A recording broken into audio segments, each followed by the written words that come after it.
Linda, it's Dennis from the Australian Rock Show. How are you today? Hey, Dennis, how are you? I'm very well. Lovely to chat with you again today. We had you on the show 2 years back now, ahead of the Iron Maidens 2018 shows. I'm reckoning you took away fond memories of that tour, that first tour down under? Yes, very much so. Very much so.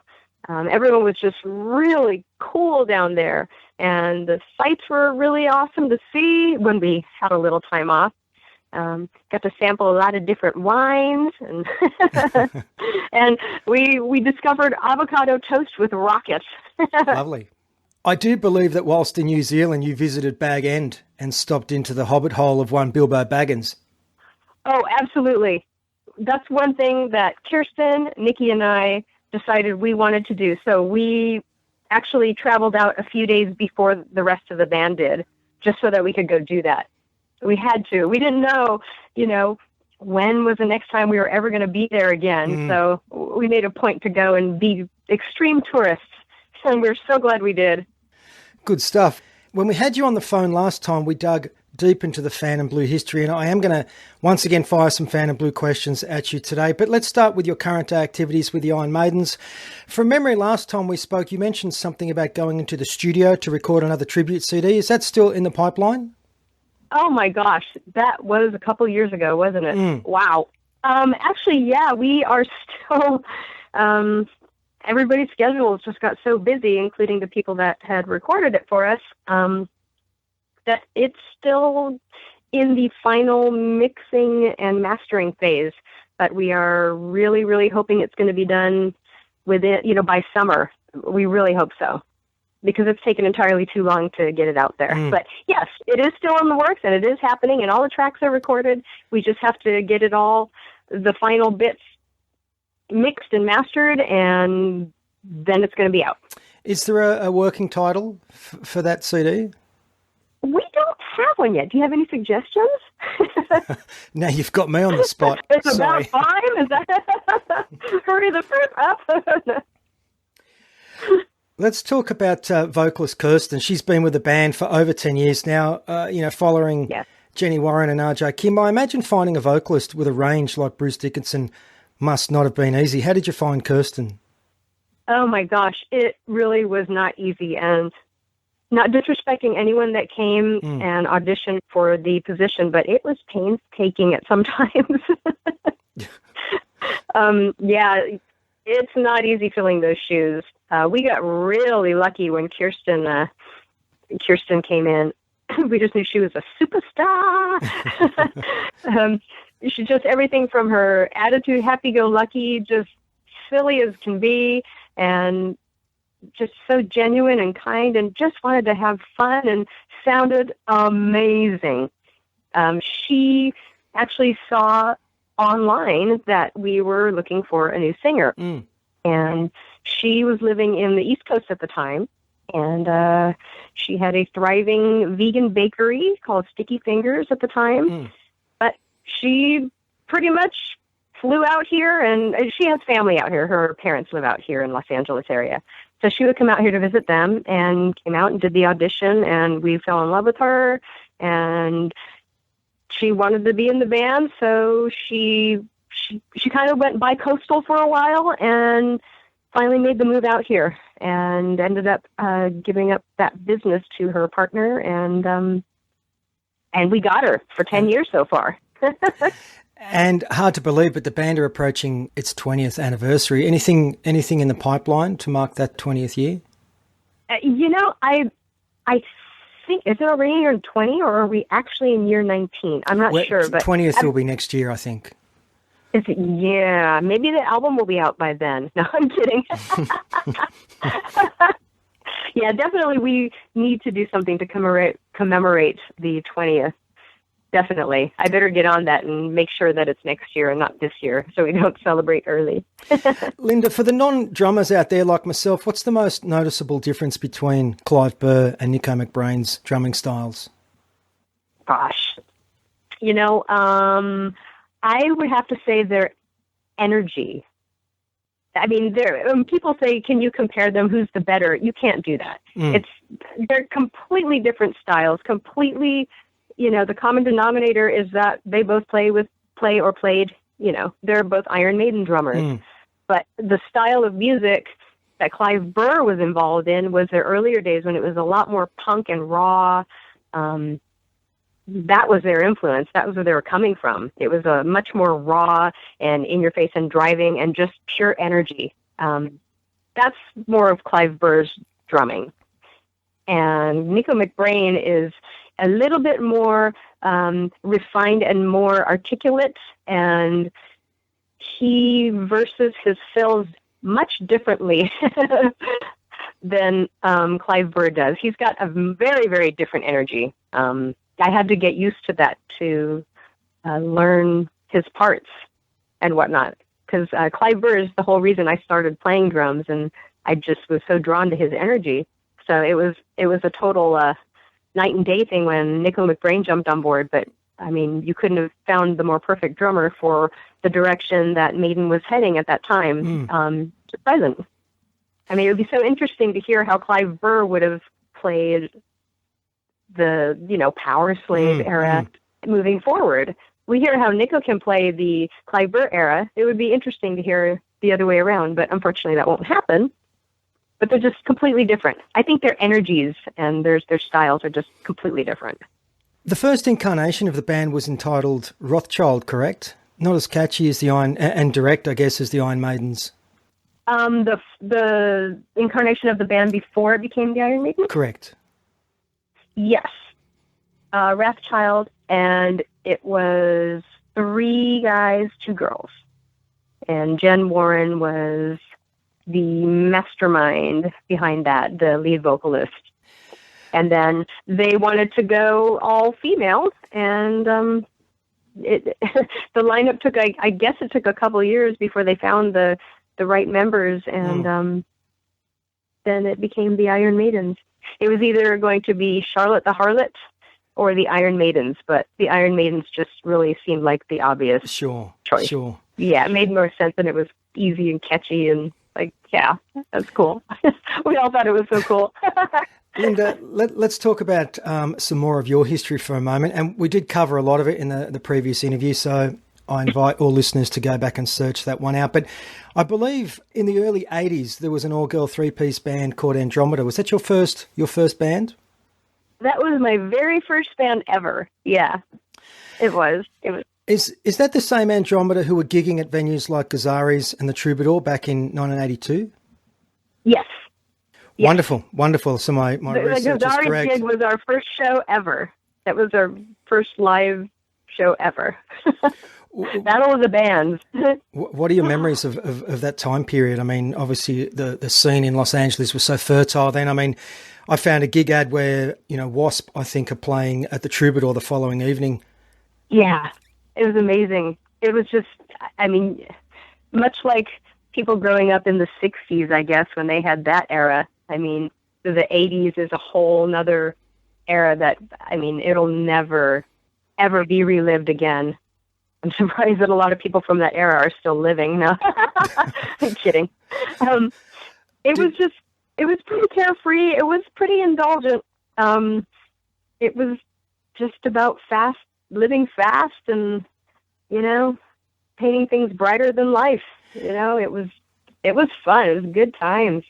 And the music was it was just all good times. I guess people were coming out of that 60s thing and 70s thing, and they just wanted to have a good time.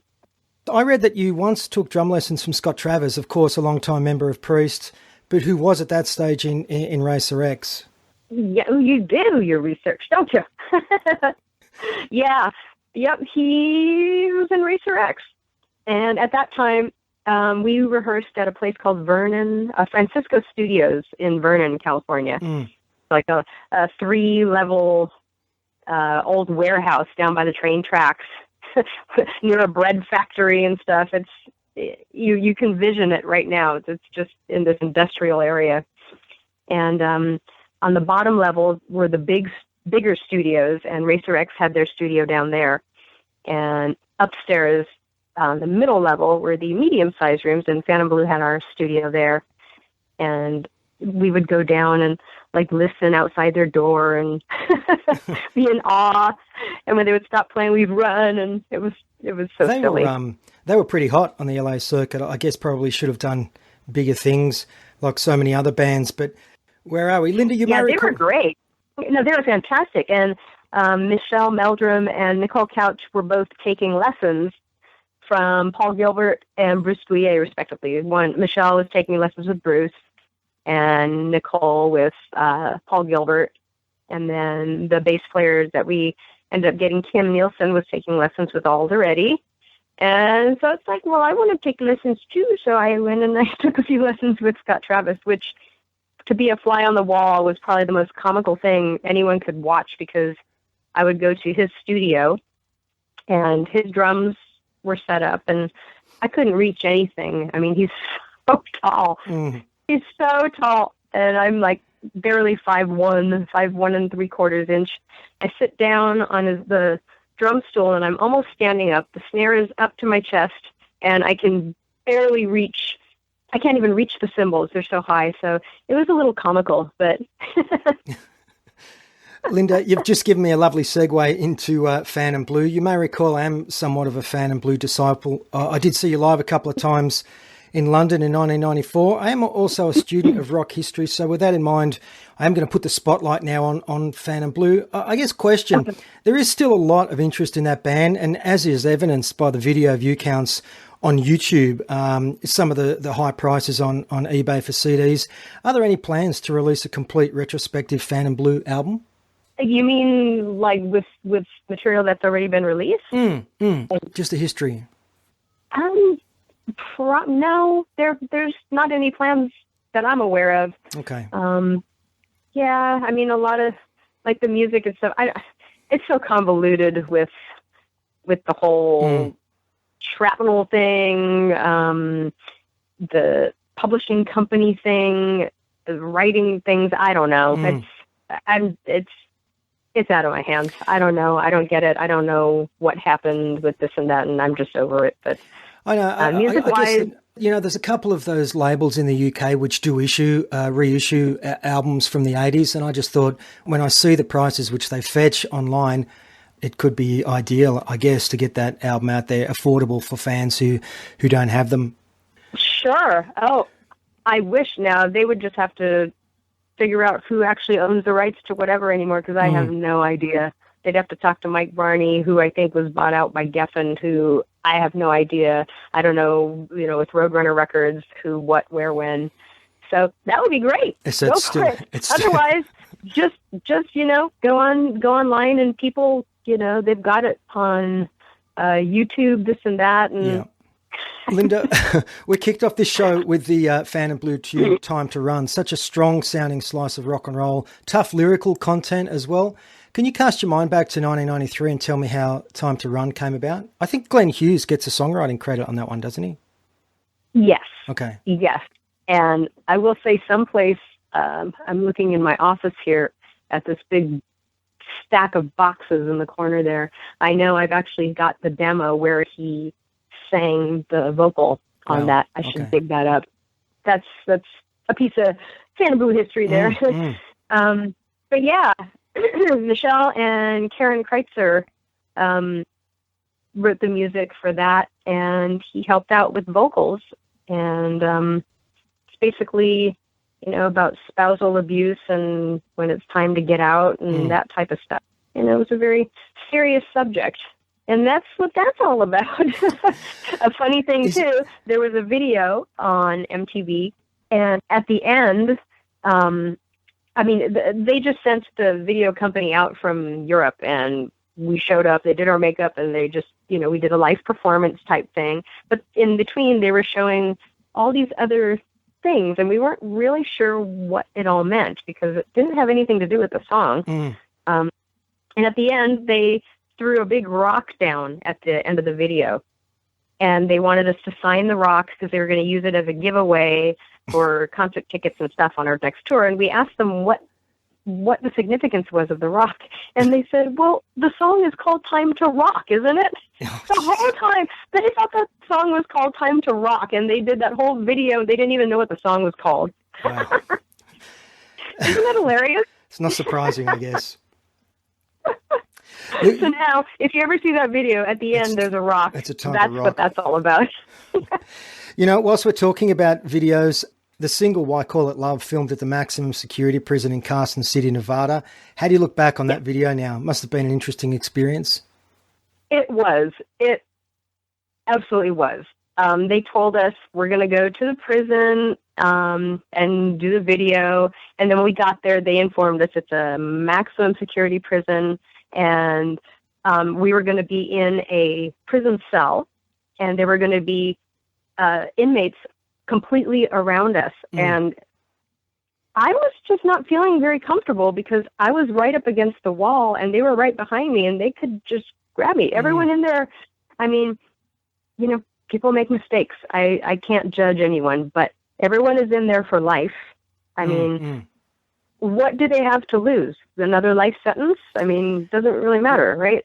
We were a little bit sheepish about being that close, but they assured us that everyone in that video had earned good behavior credits and they earned their position to be in the video and whatnot. But it was different. I guess I'll watch that differently now. Yeah, they had to. Every prisoner in there, every person in there is an actual inmate. In between shooting takes, they would have to hustle us down the back hall into like a security room and have us duck under tables while they would walk a row of the inmates by to go to the feeding hall. And they knew we were in there and they would bang on the windows and it was really bizarre. It was really strange. It's definitely a different world in there. And we were very, very young, so we were terrified. Not a lot of people know about the story surrounding that video, and I think it's, it is interesting. I don't know if that kind of experience would fly nowadays, but that was the time back then, I guess, wasn't it?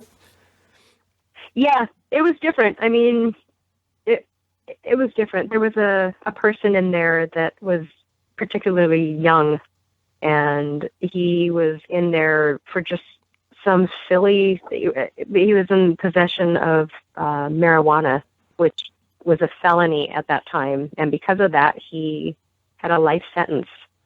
I mean, and now these days it's like legal. People can go and buy it.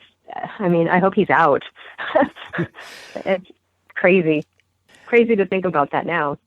Linda, for a while back in 96, 97, Phantom Blue had an Australian, Samantha Jones, in the lineup who had done time in outfits such as War Bride and Slot Rocket. Is she still out and about gigging? I don't think she's gigging, but we're always communicating on our Facebook pages and reliving some memories and just, we're still in touch. She's still just as crazy as ever. Good stuff. I guess a lot of years have flown by, but how do you look back on the final Phantom Blue release, the Fully Blown EP? It has some solid moments, such as the track I'm So Happy in particular. Yeah. I think at that time, I really wish that the band could have continued, but it pretty much ran its course. It did. People's lives change and just the times change, and it just wasn't the right formula anymore. The camaraderie, the energy, just that mix and that blend that we had in the first, I would say, two lineups, especially the original one, of course, through Built to Perform, were ideal. And, after Gigi was gone, and various guitar players, everybody was a family member, and I absolutely adored and loved working with each and every one, but it wasn't the same, and it ran its course. You just mentioned 89. I want to ask you from a musical perspective. I guess you've got more than 3 decades of experience behind the drum kit. So with that in mind, how would you look back on the 89 version of Phantom Blue against the 94 lineup? The band definitely heavied up, didn't they? Yeah, you know what? A lot of that, I will say, Karen Kreitzer and Michelle they were experimenting with more detunings and different tunings. I mean, at one point, I think we had to have like a few different guitars with different tunings available so that we could do a quick switch, and we had to, align the set list up so that the detuning and the whatever, all the different songs would be in the same section of the set list and stuff. But it really did make a different feel, much darker feel. I liked the direction it was going, but I also missed a lot of the vibe, the playfulness, the uppity intensity, but in your faceness of the first stuff, Nicole Couch's writing.